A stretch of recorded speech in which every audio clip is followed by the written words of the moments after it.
Welcoming remarks by Dr. Yimnang Golbuu, PICRC CEO. Il tutan mora reclave romanom saul moso milme join tial al symposium real tutau e direct el malsulang Salvador Telam sama Palau Radio el mil broadcast tial program mortigel adal el modia sabil join ergi de buktinga regel ngarngi oren se tial ratio.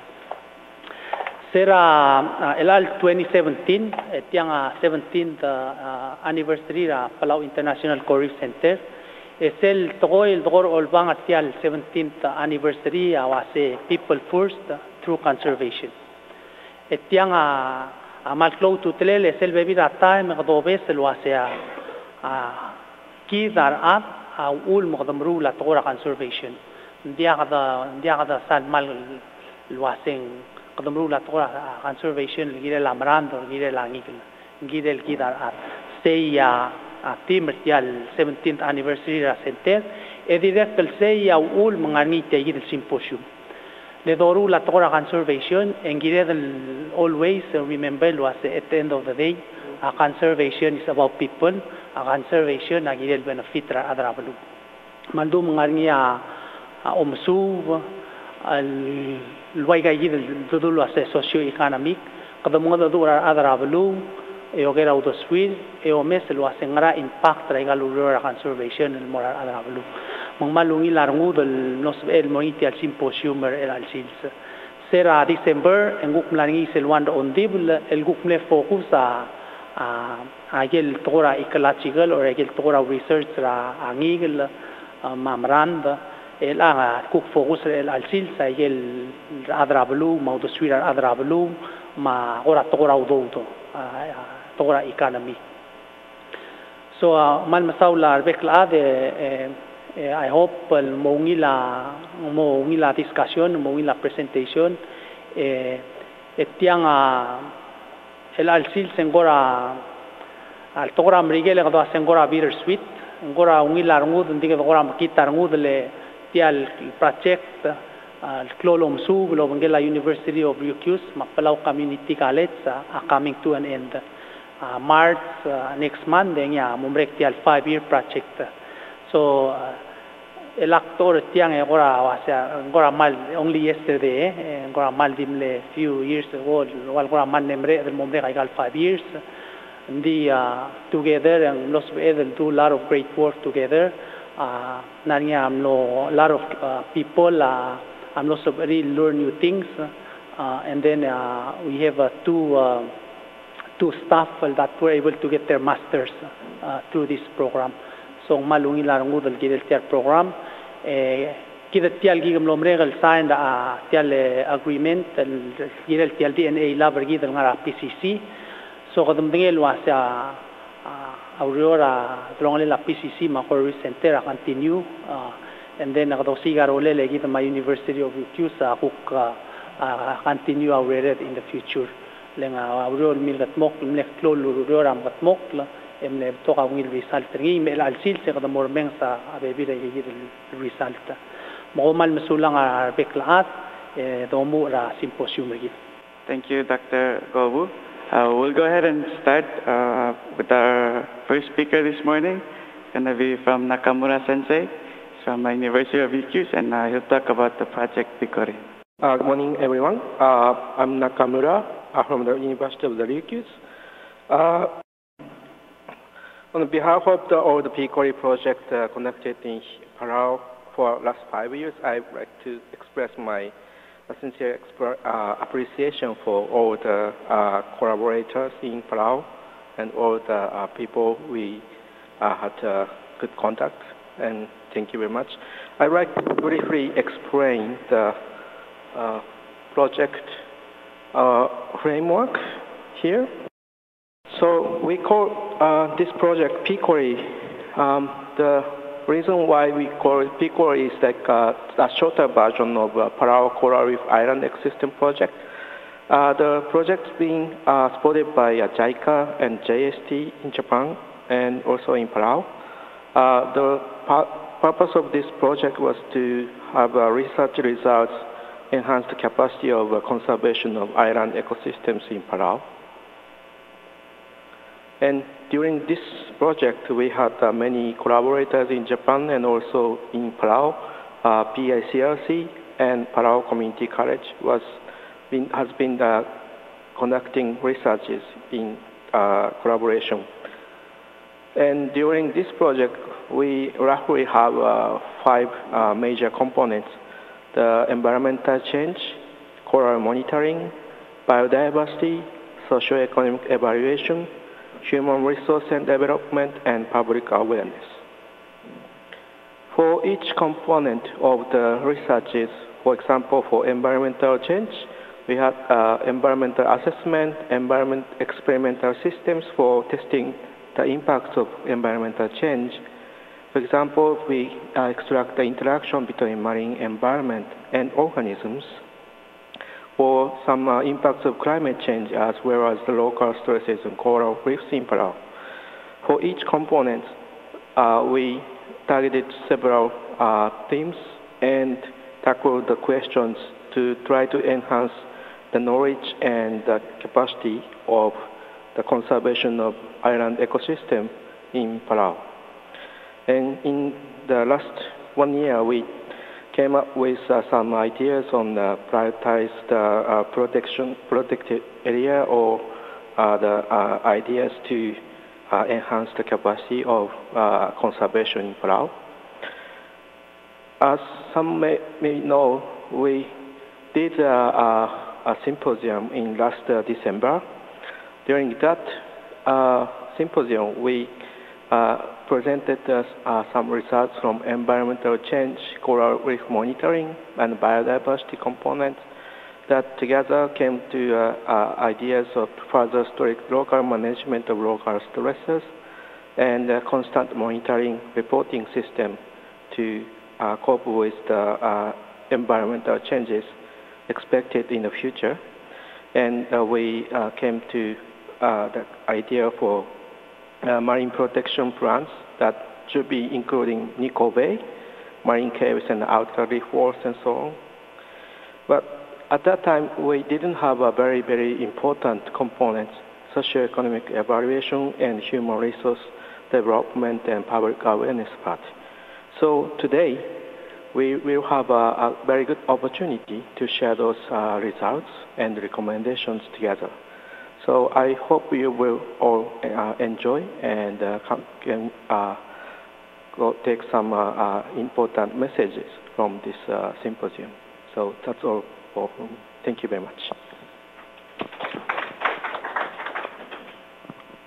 Thank you very much, Nakamura-sensei. I'll call on to the next presenter, which is Fujita-sensei from University of UQs, and she'll present an economic value of coral reef conservation in Palau. Okay, good morning, everyone. My name is Yoko Fujita from University of the Ryukyus. I'm a professor on environmental economics.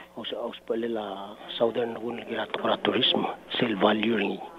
Melatam na interview na adra at umsin el turiste kora walo siglo si. Muara value sel me imol turiste lo hospital Rock Island Southern ge Fujita sensei angkle. Conducted in November to December 2016.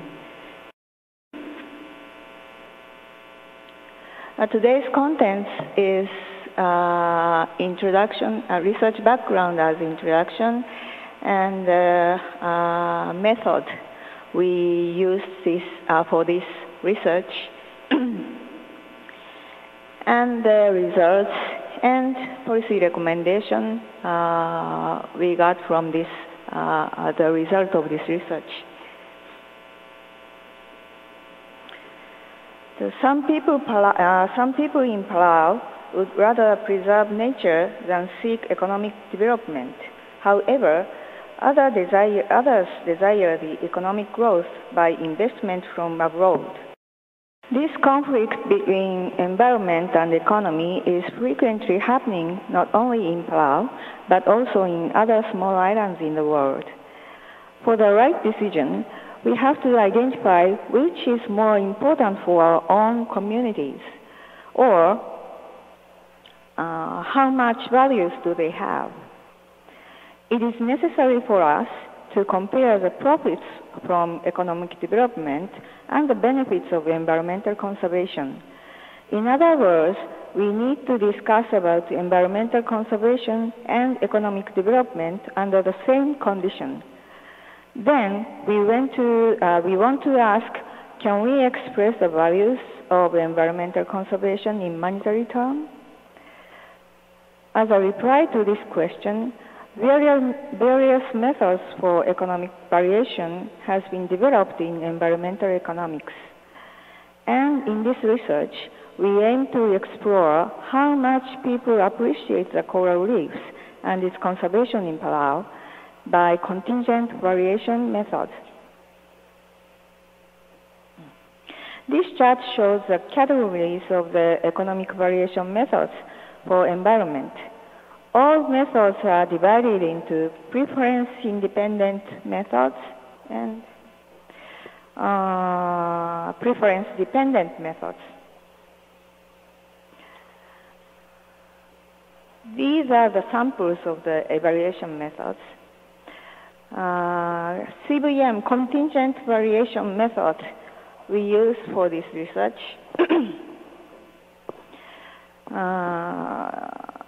It's one of the preference-dependent methods for economic evaluation of ecosystem services.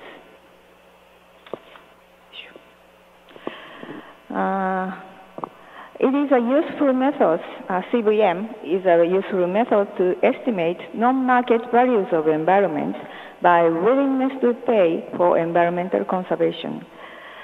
Questionnaire survey is conducted to ask willingness to pay for environmental conservation for CVM. Willingness to pay shows the level of individual preferences to the natural environment. In order to obtain the preliminary information about what do people think about Palau coral reefs, we held focus group meetings 8 times with total 81 participants, with ordinary people, NGO staffs, tour guides, government staffs, and so on. At the same time, we did pre-test of contingent variation method questionnaire. This is the outline of survey. We conducted the survey during November to December 2016 in Coral and Allied states, where most of the population is concentrated. And the important number is the two of the bottoms. Number of response is 1,273. Response rate is 91.3%. This is a big contribution by the enumerators. And the valid response rate is 94.7% in the response.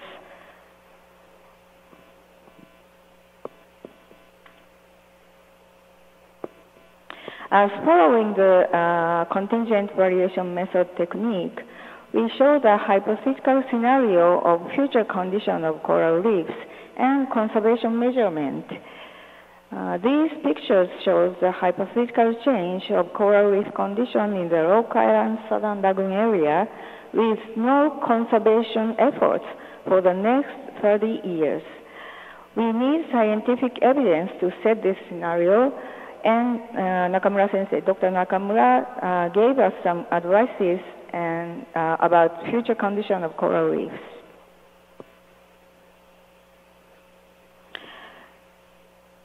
In this hypothetical scenario, NGOs or other organizations for the environment conduct regular monitoring of coral reef condition in the area and awareness programs to Palauan residents, including tour guides, to learn importance of coral reefs.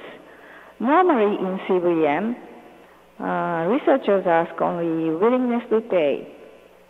However, we found the fact through focus group meetings that many people in Palau are not positive to pay money, but want to do something for coral reefs. That means they appreciate coral reefs positively. So we asked willingness to work as a volunteer and added the time value converted by wage rate into willingness to pay. This is a unique idea for our research. As voluntary activities, we show beach cleanup and assisting with conservation efforts by the NGOs or other environmental organizations.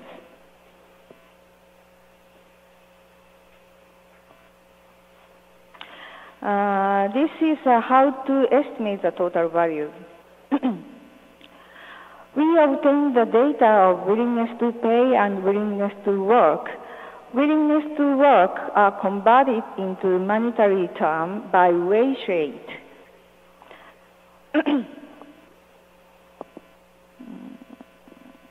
It means willingness to work turned into willingness to pay, a monetary term. Then we calculate mean and median of willingness to pay per household. Finally, we found the total amount of value by aggregation by the total number of households of the two target states. This is a question in our survey to ask, what do you want to do for coral reefs? A is a donation, B is volunteer work, C is both of them, and D is I don't want to do anything for coral reefs. And if you checked A, go to question 2. And this is a result of question 1. Over 70% respondents are willing to do something for coral conservation following this scenario, but 29% shows their negative preference. We show this list in the survey sheet. This is the amount of donation, option of amount of the donation. It means willingness to pay of the respondents. This is payment cards method to make respondents easier to answer. Just choose one option. Respondents who choose A or C in question 1 will choose the closest one to their own willingness to pay. And this is also willingness to work, options of willingness to work. Respondents who chose B or C in question 1 will choose the closest one to their own willingness to work as a volunteer, from 2 hours per month to 30 or more hours per month.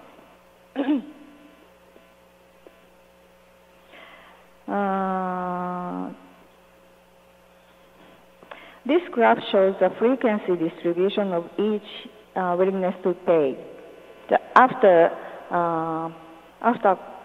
combining willingness to pay and willingness to work.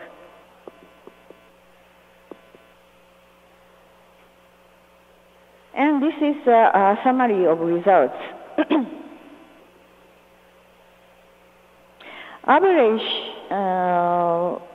we get average, mean, median, maximum. And average mean is higher than median for all the items because the averages are affected by a few higher,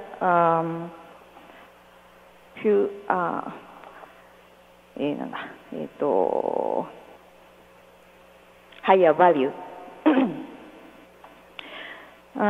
We need to prevent overestimation for the reliability of the estimation, so we use the median for aggregation. This is willingness to pay we used for aggregation. $8 per month, $8 per month per person. And as a result, annual total amount of coral reefs in Rock Island Southern Lagoon for the residents in Coral-Randai, right, is $452,448 per year. It's hard to say this is high or low compared to the other research or other area, because each research have a different background or different condition. So we cannot compare with each other so simply. But $8 per month is, I think personally, I think it's not so low, because my former research in Okinawa, Zamami Island, they shows the willingness to pay is 3,000 yen, means $30 per year. So this is very high compared with the Okinawan people. So I think Palauan people are very conscious about natural environment. Okay. And we have to clarify the reason why some respondents hesitate to do both donation and volunteer work. The top two options shows $0 bid. It means they don't appreciate coral reefs. They are not interested in coral reef conservation. In other words, their willingness to pay is completely $0. So those answers should be included in analysis. Others are so-called protest bid. They are interested in coral reefs, but for some reasons,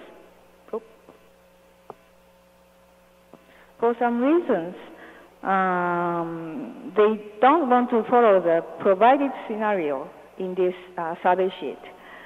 They possibly change their minds if the scenario would be changed. So to prevent underestimation, we have to remove those answers for estimation of willingness to pay.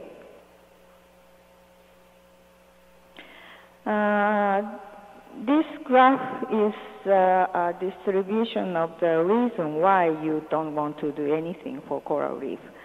Yellow bar is $0 bid. It means they are not interested in coral reef. The rate of $0 bid who are not interested in coral reefs is 4.6% of whole valid responses. It's very low. And top one is, I'm sorry, this is too small to read. I don't afford donation or volunteer work. So if they have more money or more time, they want to do something for coral reef. And second one is, this is very important, government should do with current revenue. So the coral reef conservation should be responsible by the government, they think. This is very usual answer of protest bid.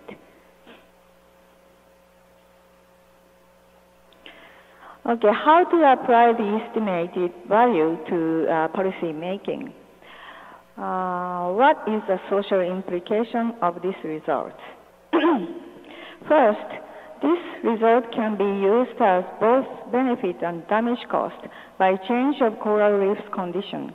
We can calculate the amount of compensation to the coral reef's damage caused by boat stranding, overuse or misuse by tourists, a non-sustainable way of fishing.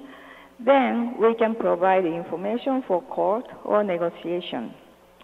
Second, government or NGO can evaluate the economic efficiency of conservation measurement by cost-benefit analysis. CBM result can be used as damage cost or benefit of conservation. It will be useful policy assessment. Last one is to help people to be aware that how much values the coral reefs have and how much benefits as non-use values the coral reefs give to Palauan people or Palauan society. It can help promote public involvement or community-based management.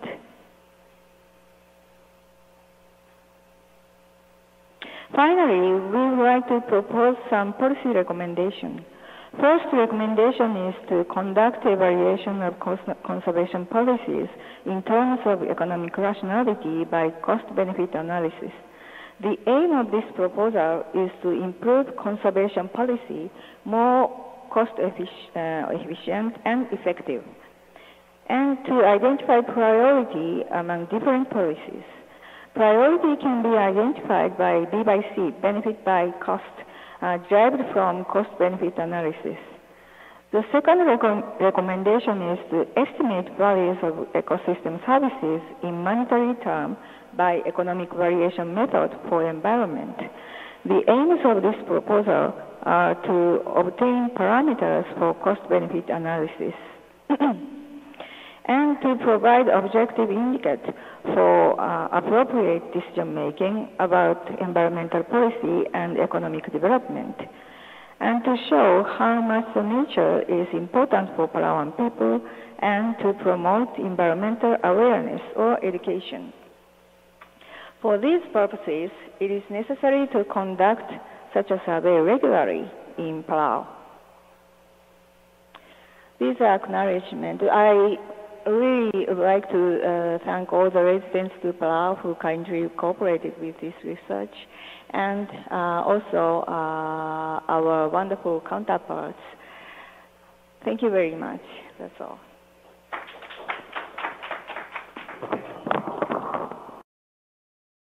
So we'll move on to our next speaker, which is Lincy Marino, a researcher here at PICRC, and she'll talk about their study at Ngarigil Watershed.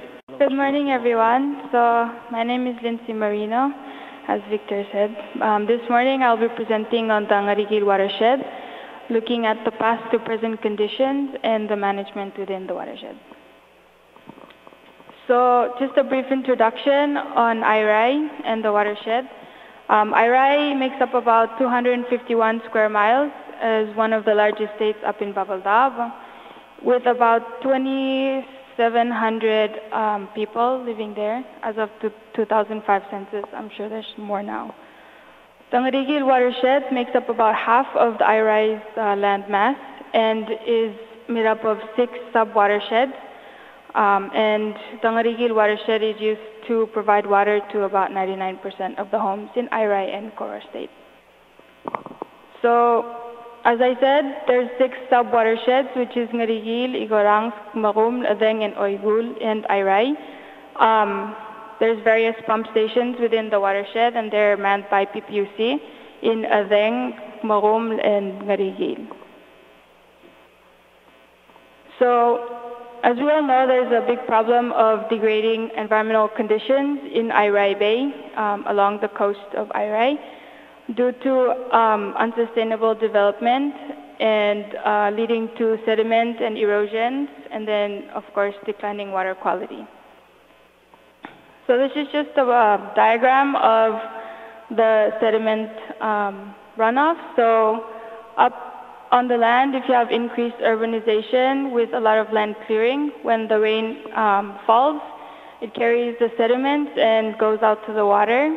15% is only held back by mangroves.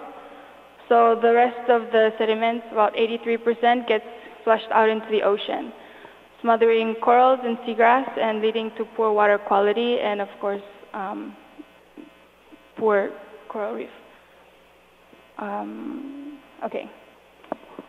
So because of these downstream impacts of the Ngarigil watershed, this project looks into the community's perspective of the Ngarigil watershed, its role in the daily lives of the community of the people in IRI and in Koror to an extent.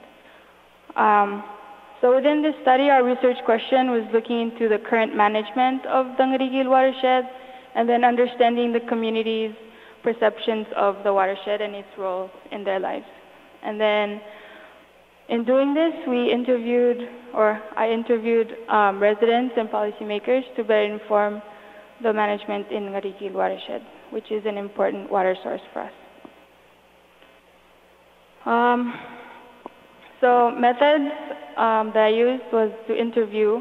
I interviewed 15 stakeholders, mostly from IRI, as that was where a lot of the impact is happening. And then I did a brief literature review to get background information on historical management and the historical conditions of the watershed. So I'll start off with some of the results I got from the literature review. In 1993 was one of the first studies done in IRI by Elliott and Franz, and they looked at the historical and current uses and also provided land use recommendations. They found that there was a lot of exploitation within the IRI and other parts of Palau by the Japanese in the Japanese era. So that led to a lot of land clearing for farms and extraction of natural resources for export. Some of the land use recommendations that they provided was to enforce stricter regulations on the farms and the pesticides and insecticides they were using, as well as creating buffer zones between the farms and the river itself. In 1999, Ringil conducted a study at Ngarigil looking into the water quality and reducing the amount of discharge from farms and from the land to the river. That led to the start of EQPB water testing for turbidity and E. coli and other bacteria. Also, in that study, community and business outreach was done to help reduce the discharge from the businesses and also the land to the river. In 2005, the first quantitative study on sediment was done. I think it's the first.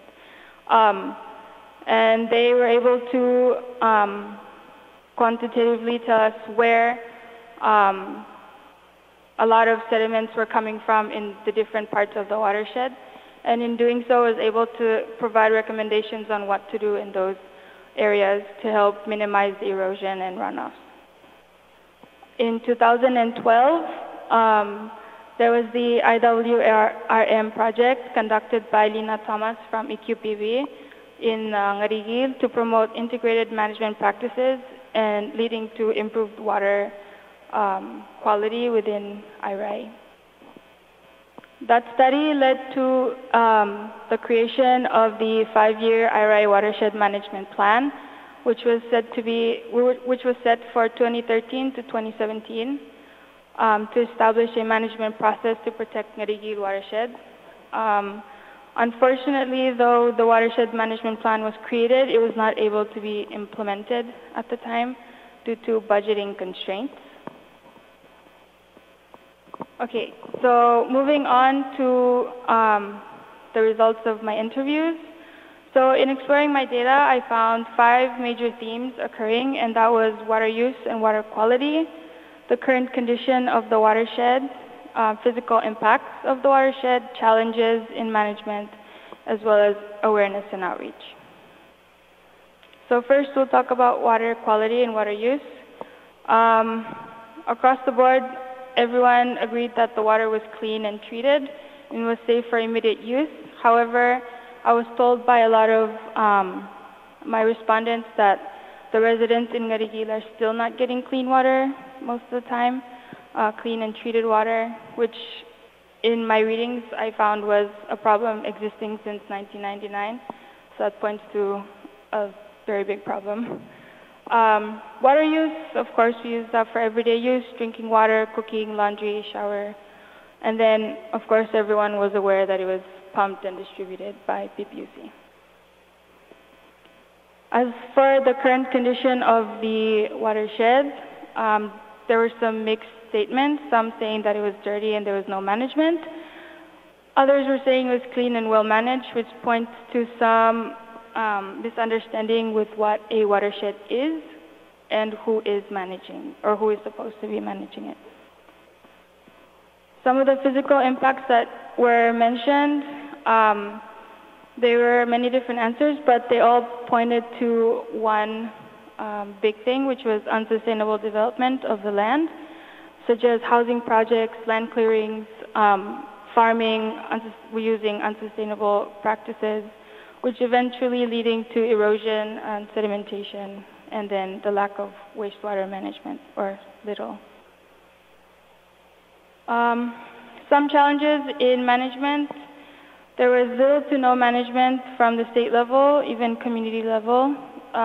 Many mentioned that there was a $200,000 one-time appropriation for the watershed management, and that was to create the management plan and start the the watershed office in IRI, but since that first year there was no additional funding, so the management plan was not able to be implemented and carried out.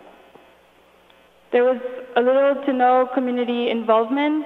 A lot of people mentioned that it's hard to get people together and mobilize to participate in activities, understandably, because everyone is busy working and they have other things to do. So that was one challenge that came up in my interviews. And then one that was mentioned a lot was PPUC and management. They only manage at their pump site and no management in other parts of the watershed, which we all find kind of conflicting, since anything that happens up the river can happen at their water plant, so maybe they can reach out and participate in other management other than just at their pump stations. As I previously mentioned, there's a little to no community involvement.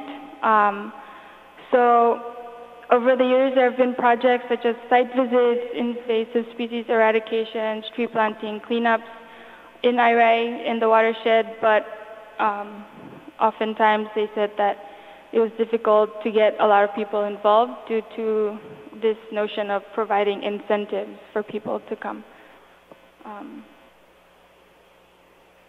Okay, so just moving on to the recommendations that I have from this project and from the various interviewees, which is to, of course, promote sustainable development within IRI state, come up with and implement stricter regulations on development, such as farms, housing, hotels.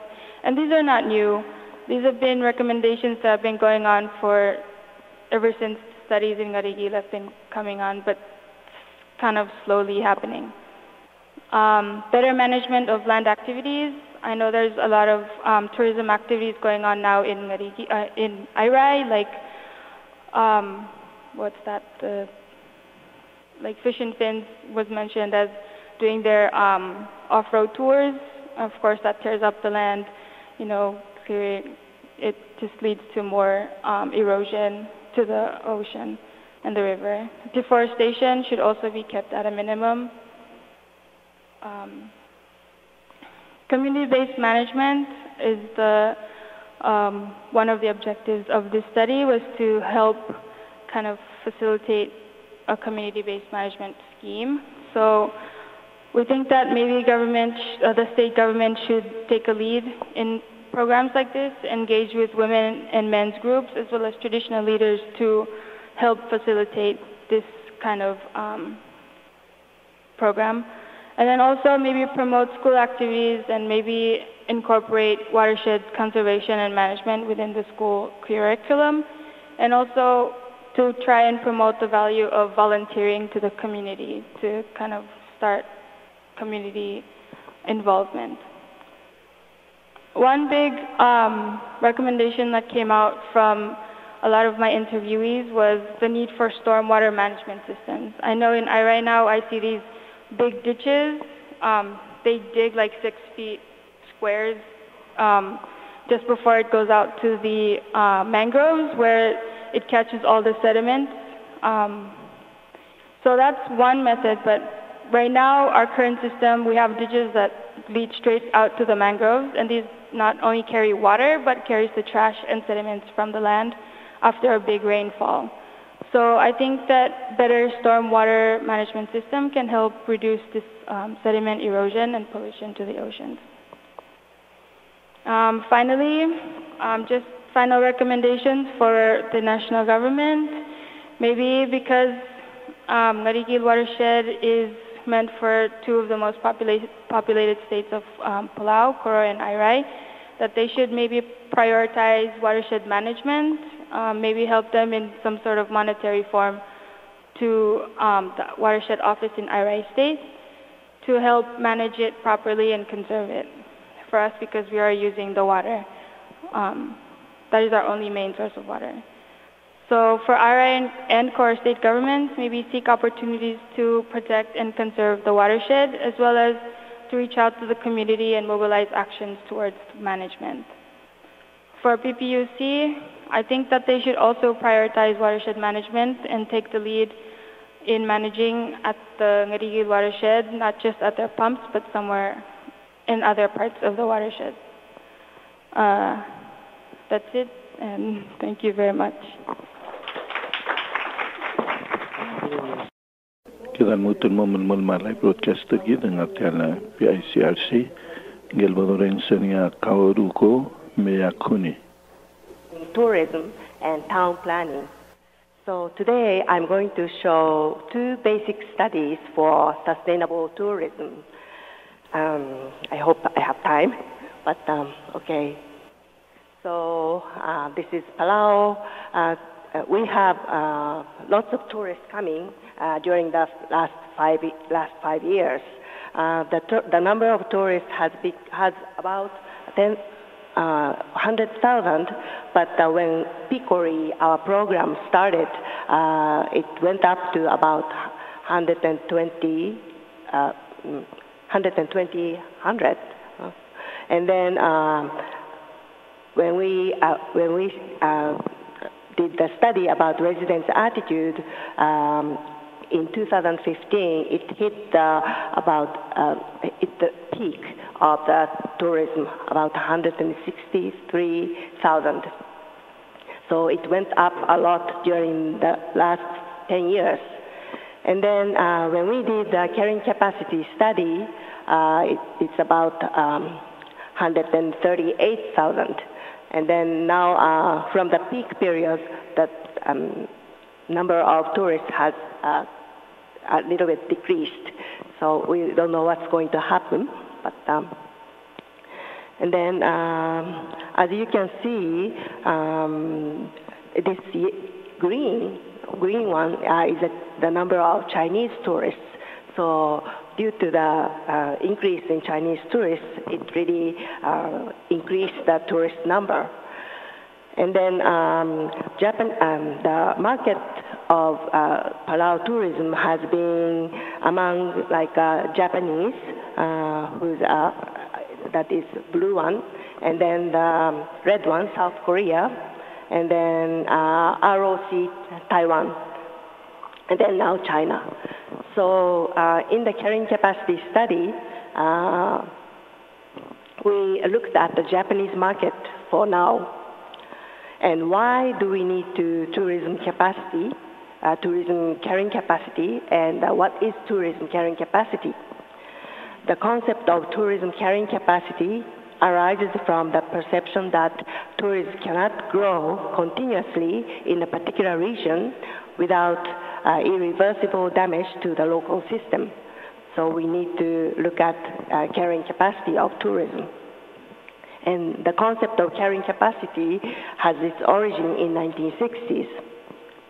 And the definition of tourism carrying capacity by World Tourism Organization is that the maximum number of people that may visit a tourist destination at the same time without causing destruction of the physical, economic, or socio-cultural environment, and unacceptable decrease in the quality of the tourist satisfaction. So there are various ways to study carrying capacity, but now we are looking at socio-cultural, that is tourist carrying capacity.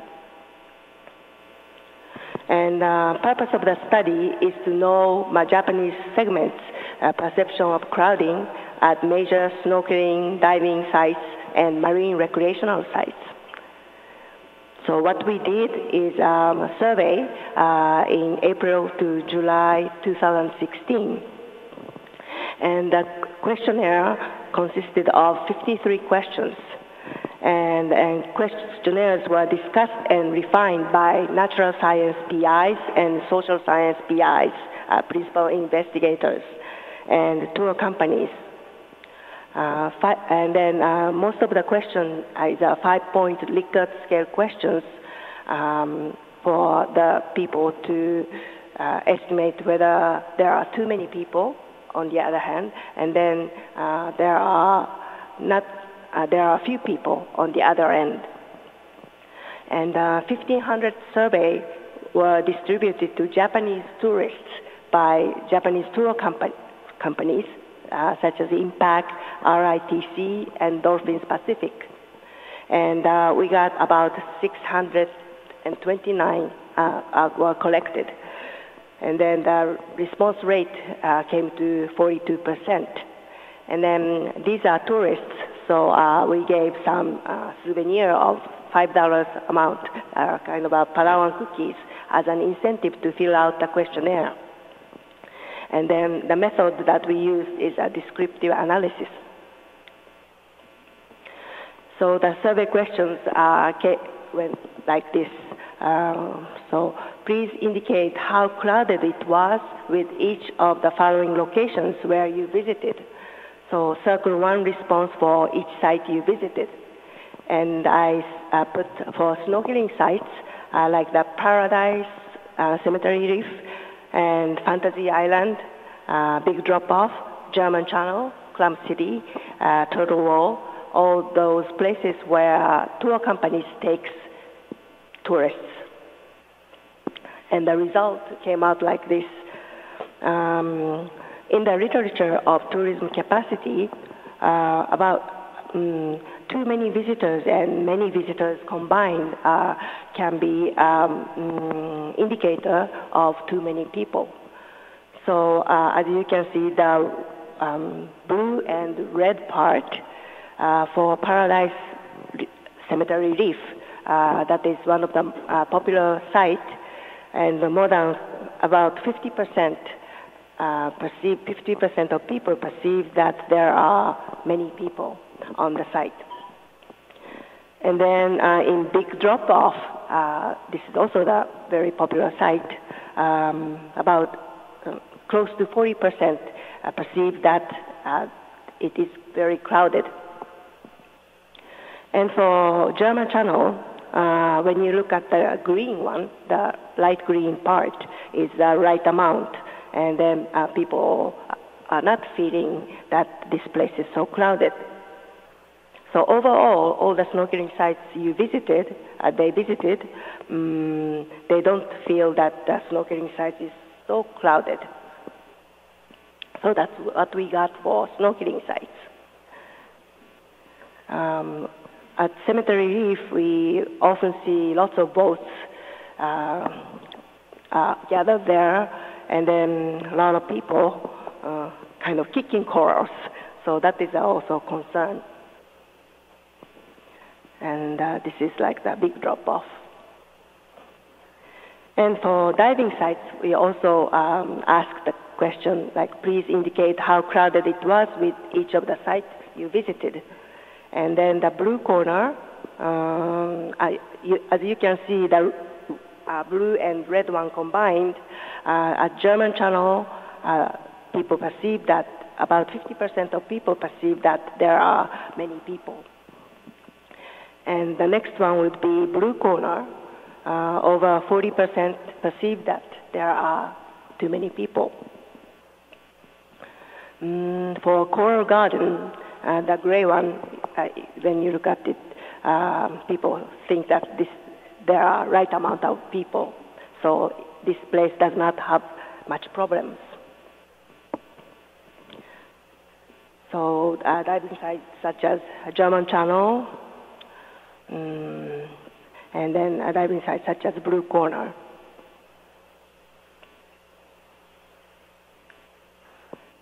And for marine recreation sites, Japanese tour companies take people to different marine recreational sites, such as Marine Lake, where you can see a few jellyfish these days.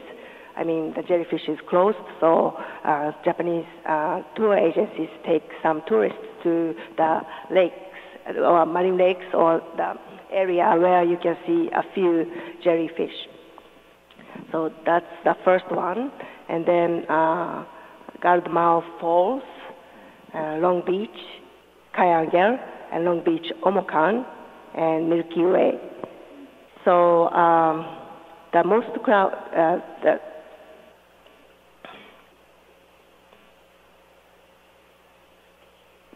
so at Long Beach Omokan, close to 30% feels that it is very crowded. And then the next one would be at Long Beach Kayangel, about more than 20%, more than 25% feels that it is crowded. So these are rather simple way of asking questions, but you can see crowdedness of each site. It's the perception of tourists. And by perception of crowdedness of tourists, we can see some places are so crowded or too crowded, how they are satisfied. In this way, we can maybe set the number of people who should be in each site according to the perception of crowdedness. That's the tourist perception of crowdedness, and that is the tourism carrying capacity. It's a one way to think about or one way to set the carrying capacity. And then probably a periodical study of tourism carrying capacity is recommended to be conducted so that the tourism planning agency can set rules regarding management of people in each snorkeling, diving, and recreational area. We were trying to do tourism carrying capacity study for Chinese people or South Korean or the European for other segments, but due to the time constraint, we could only do the Japanese segments. But I think if we do all different segments, then we can compare the perception of crowdedness among nationalities. So that will be maybe another study that should be done. So this is the tourist side. I mean, this kind of carrying capacity studies, tourism carrying capacity is essential study for sustainable tourism. And then another study is also very famous, the residents' attitude toward tourism. That is the basic study for sustainable tourism. And why do we need to study residents' attitude toward tourism? Because as the number of tourists increase, residents may perceive various positive and negative impacts. If residents are not satisfied with the level or type of tourism development or tourism behavior, negative interactions between tourists and residents may occur. And then the tourists may encounter poor services by an overstretched tourism infrastructure and staff in tourism facilities.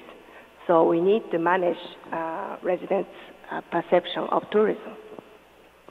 If residents were not included in the decision-making for tourism development, commercial tourism ventures may be hampered or terminated by excessive negative resident sentiment toward tourism. So what kind of perception did people in Palau had. We did this, as you saw last time, we did this study in 2015. Well, I will talk about this later. So we set the model of residents' attitude toward tourism. So there are lots of determinants of residents' attitude.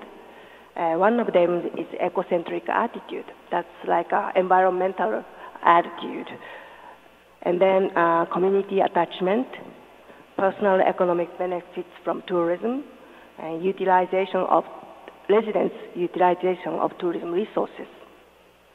There are many lines to be drawn from that independent variable, but we focused on ecocentric attitudes because people in island location has a very strong ecocentric attitudes. So we looked at the variable of ecocentric attitudes. And then the dependent variable is on the middle. There are lots of impacts. Residents are feeling lots of impacts, different kind of impacts, such as economic benefits, like the revenue go up, or because of the tourism development, revenue goes up, or lots of people will be employed. Those are like economic benefits. And then economic cost, that's like the housing price go up, or any other goods, the price of goods go up. And then there's social and cultural benefits and costs coming from tourism, like social and cultural benefits. Example would be maybe international exchange, or the exchange of culture will be pursued, or the social and cultural costs, trash increase, something like that. And then the environmental benefits, because of maybe tourism, because tourists, a lot of people come here for tourism, local environment, local natural environment will be protected, something like that. Or because of lots of tourists, environment will be, can be destroyed. These are the examples of environmental costs. So we look at these relationships. The survey took place from December to March, December 2014 to 2015, when people started to feel that lots of people in town, like especially when tourists increase. So this survey consisted of 67 questions, and questionnaire was refined by focus group meetings and 3 residence groups, tourism business and fishermen. And 5-point Likert scale with strongly agree on one end and strongly disagree on the other. These things were used. And then it is translated into Palauan language. And it is provided both English and Palauan because this is a survey for residents. About 1,500 surveys were distributed by the locals, and 1,387 were collected. That came out to 87% response rate. And then there are about 1,000 usable surveys. And what we got. We used multiple regression to get the relationships among the variables, and then we got these results. The more residents hold the higher level of ecocentric attitudes, the more they feel economic costs incurred from tourism. Maybe the reason is that at that time, lots of houses were turned into hotels for tourists, and rent went up, and residents could not afford houses. So maybe that is why they felt more economic costs incurred from tourism. And also the more residents hold the level of eccentric attitudes, the more they feel social and cultural costs. That is maybe that there were several droughts in 2015, and there was water shortage and rationing. So people felt the stress on infrastructure. And then they perceive more noise and trash. What about the natural environmental costs? Residents did not necessarily perceive that they feel environmental costs incurred from tourism. It seems that so Palau's, the reason may be that Palau's strong environmental policy, like the shark sanctuary, green fees, entrance fees to Rock Island, maybe those things contributed to this result. Like people did, maybe because of lots of tourists coming, maybe that's the part, why Palauan people have these strong environmental policy.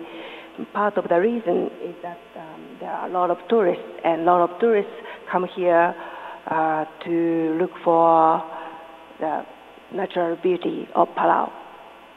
So that was a result from the residents' attitudes toward tourism.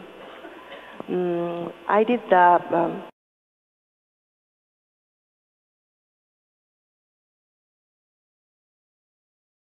we also did a similar study in Iriomote, and then we got the similar results, but only residents, the natural environmental side, they felt the environmental costs incurred from tourism. That was different from Palau, because in Iriomote there are very many species,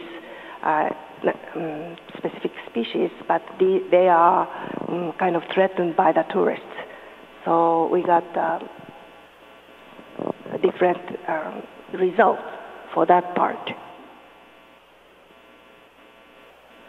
So conclusions and policy recommendations.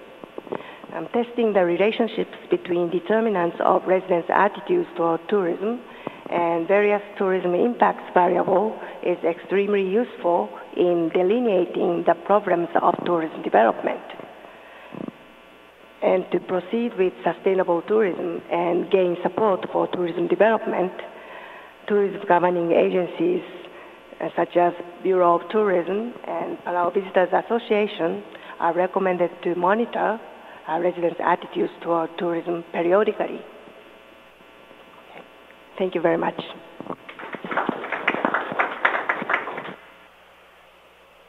Thank you, Miyakuni-sensei. Next is Kimura-san from Japan Wildlife Research Center, and he'll talk about... Kimura-san, Kaoruko Japan Wildlife Center. Ngai Salvador Aguko Kaurul Malas-Malasing. Ay gayid lum subun namot mo kratora survera da may gayid tora socio-economic kratora undesurara ay gagad magarangay wala wakta ay result gayid lum sub imalo ng so ideal state kratora conservation. Good morning. Good morning. Okay, thank you. My name is Tadashi Kimura from Japan Wildlife Research Center. I'm a chief researcher of Japan Wildlife Research Center. I usually work on the coral monitoring in Japan and also coral research in marine protected area. And I organize also the JAGA training for coral reef management. And for this project, I have been working on capacity building. So it's a little bit different from other research teams.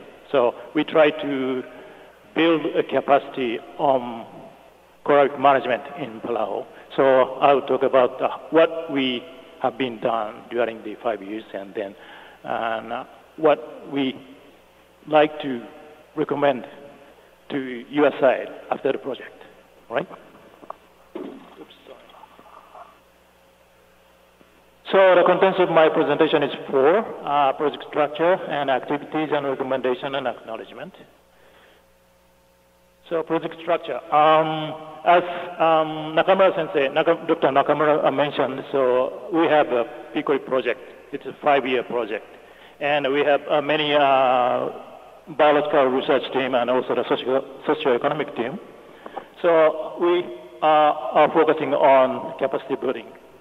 So as you know, Palau has high biodiversity.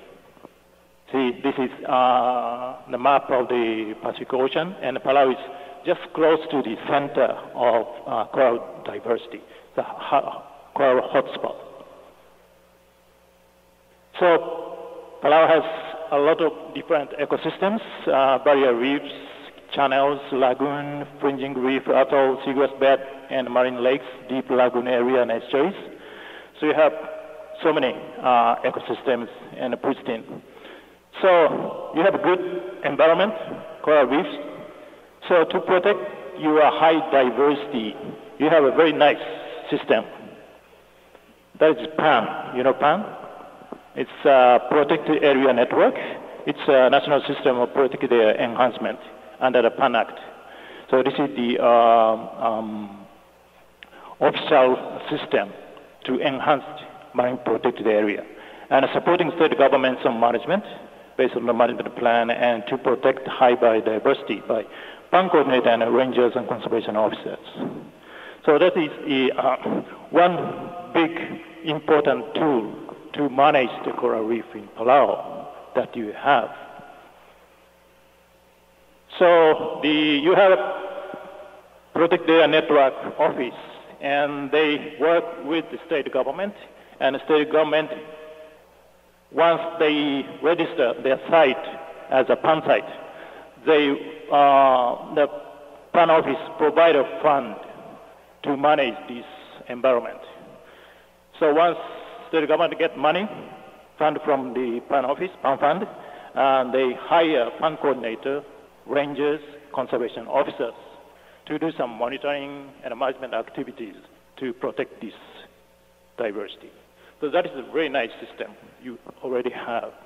So we're focusing on this system to build capacity.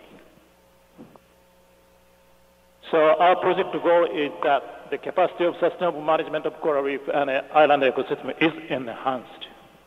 So we're focusing on a PAN system to enhance the capacity. So that is our objectives of capacity building components. So we have a research team by PICRC, and they have a lot of research and provide findings, scientific knowledge, data, information to provide to Protect Area Network office. So maybe they can use the scientific information for networking design or nominate the new sites. And we have another team of capacity building components. So we're trying to support state government with training and a workshop. So we train monitoring skills and also the monitoring network, and also some planning process we try to teach the state government. So that is our target. So activities for past 5 years, we have two main activities. One is training, support training to improve the capacity of monitoring of MPAs, marine protected areas. And another one is to organize a workshop to improve the capacity of management of MPA. So we have two main activities. So one is training on coral reef monitoring for the state government, and another one workshop on PAN site management. And we also have some additional workshop to support the socioeconomic team. As you mentioned, already mentioned Dr. Miyakuni, sustainable tourism is important for Palauan tourism, and also Dr.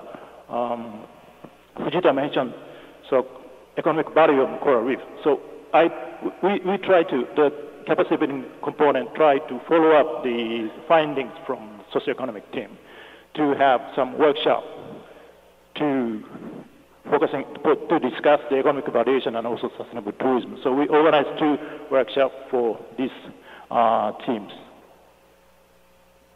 So we have doing the training and workshop since 2014. We have 2 plant training and 3 plant training and 2 workshops, 3 workshops during these 5 years. So plant training, we have 3. Plant training on ecological monitoring in 2014. So we target all the plant sites. So we actually invite 11 states, conservation officers and rangers. So we teach how to do biological monitoring underwater, and also we have been trying to teach how we can manage the plant site. And another one is on-site training in 2016, focusing on ILI. We visited ILI states, and then we teach how to monitor. And then we try to help to plan, make their plan, develop their own monitoring plan. And another year, 2017, we have done another on-site training in coral states. We also visited coral state and worked with the rangers to do some training, field work, and also we try to develop their own monitoring plan. So these 3 trainings we have done since 2014. So the first one, ecological monitoring. So we invited 11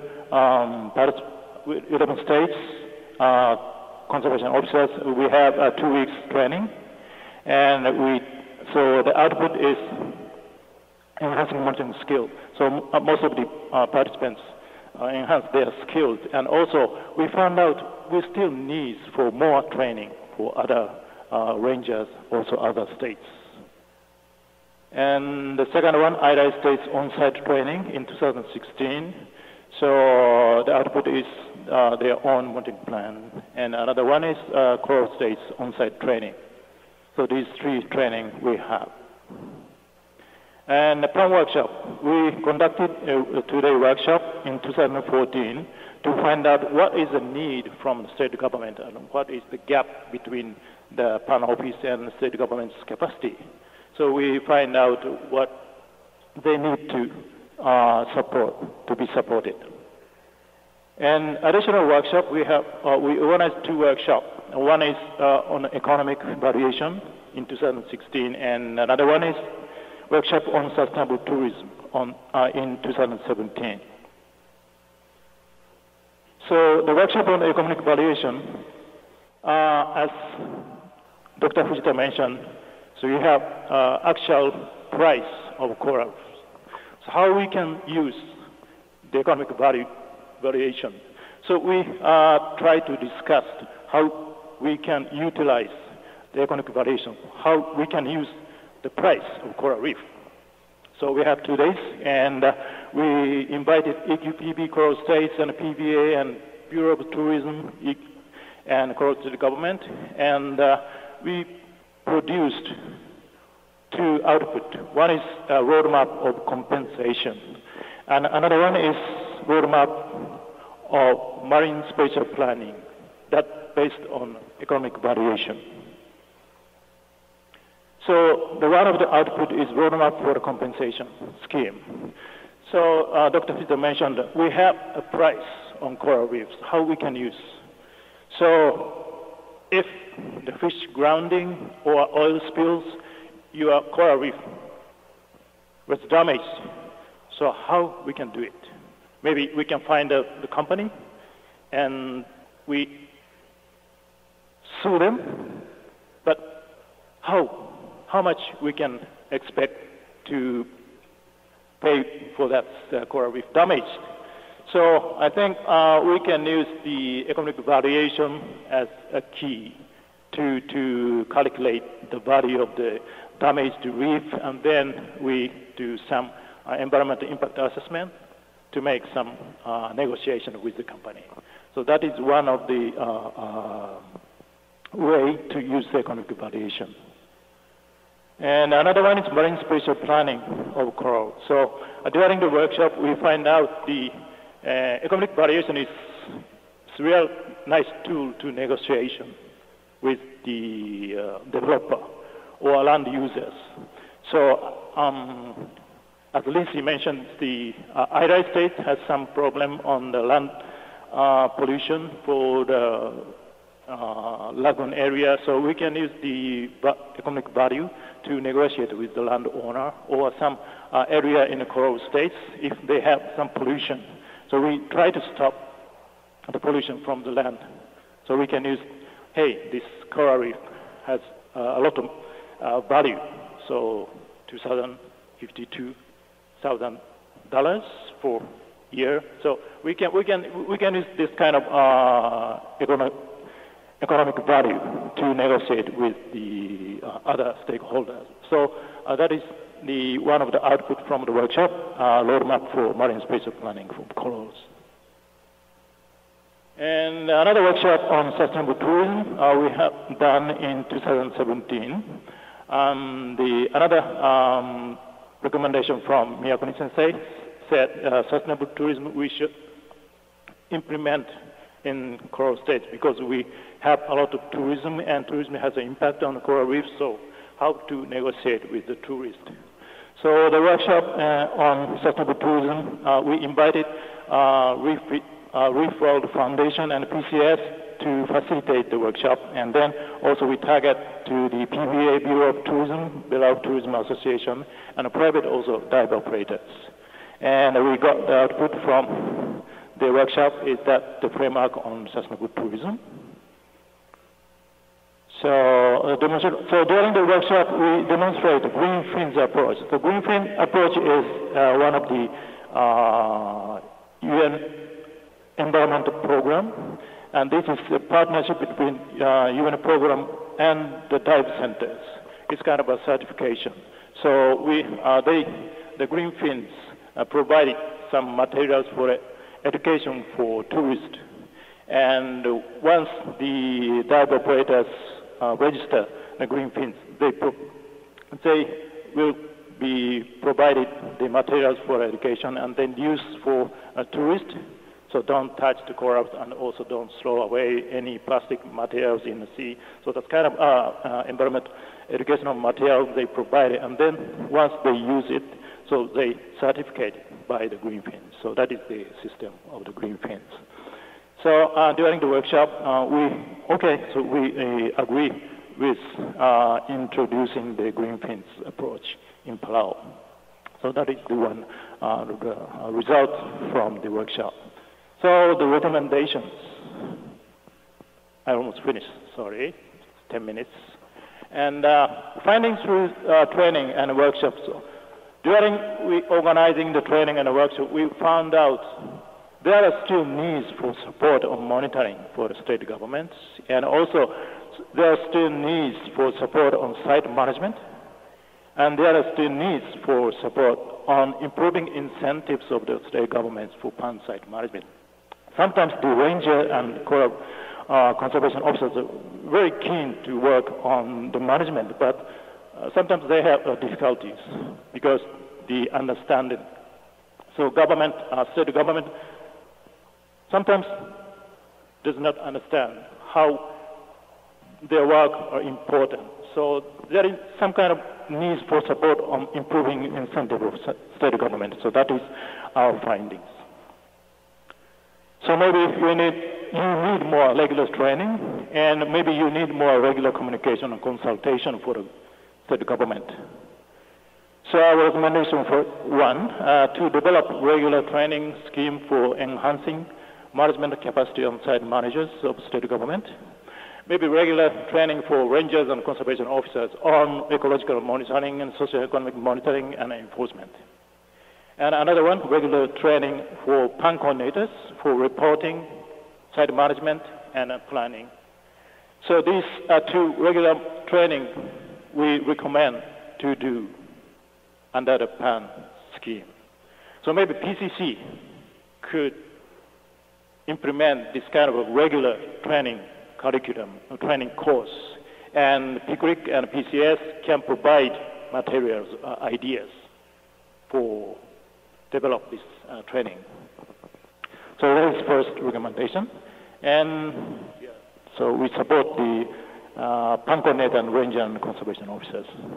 And then another recommendation is to encourage management actions of PAN office to support the management performance of state government. So as I mentioned, sometimes state government are so busy and they are not focusing on the PAN site management.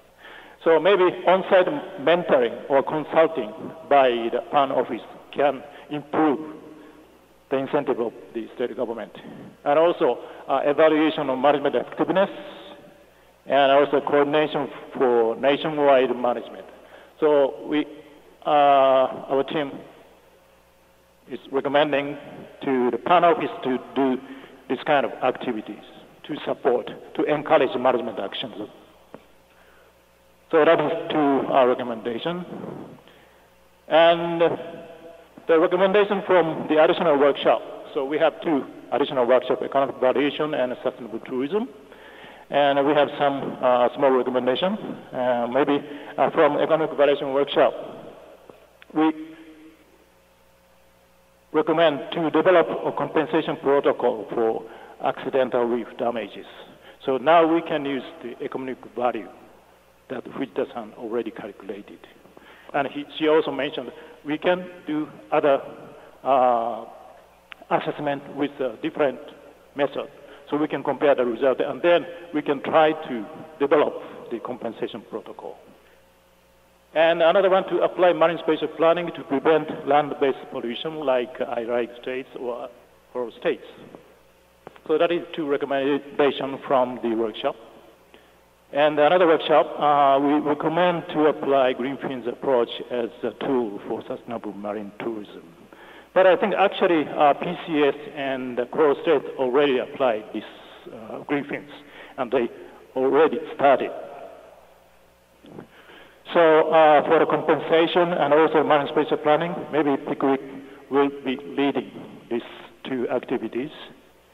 And for the Greenfin approach, already PCS and coral state government applied this approach to their own sustainable tourism activities. All right, so acknowledgement. Thank you, JICA, GST, PICRC and PICRC, and PCC, and the PAN office, and PCS. Thank you very much for everybody regarding to this project, and also thank you very much for listening to my presentation. Thank you.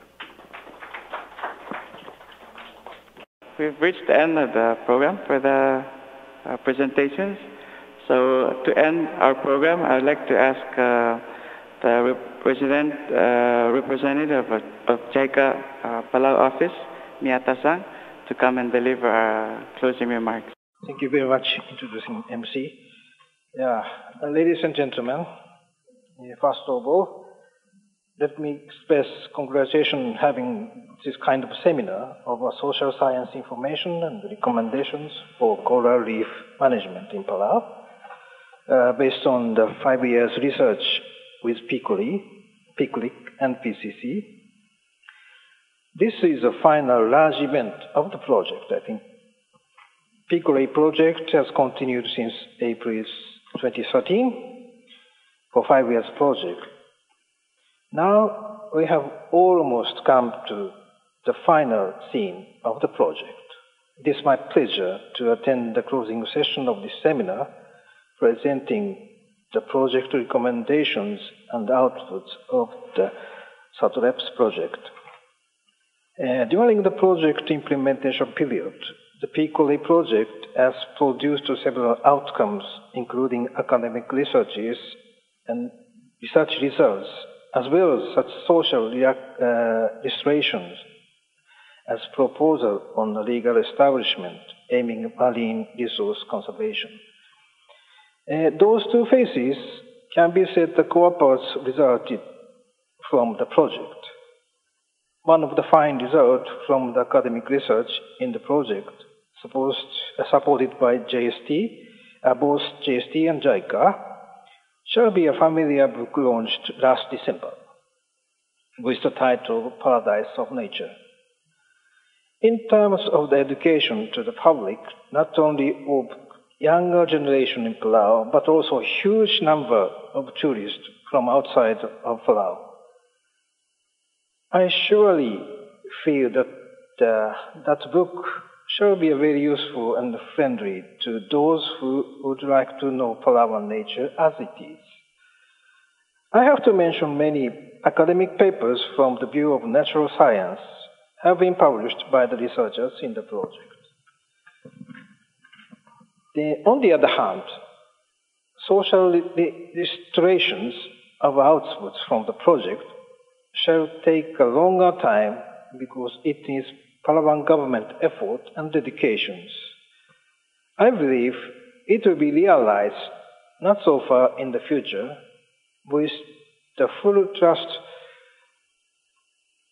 on the government, NGOs of Palau, whose officer was built up their capacity through the hard training and over AGT by the experts. This seminar on social restorations shall be a goal of the first leg to the overall goal and be starting points of the second leg. Finally, I appreciate all efforts by those who may concern the project. Komkumar Mesuran. Thank you very much, Miyata-san. All right, so that concludes our program today. Thank you all for joining us.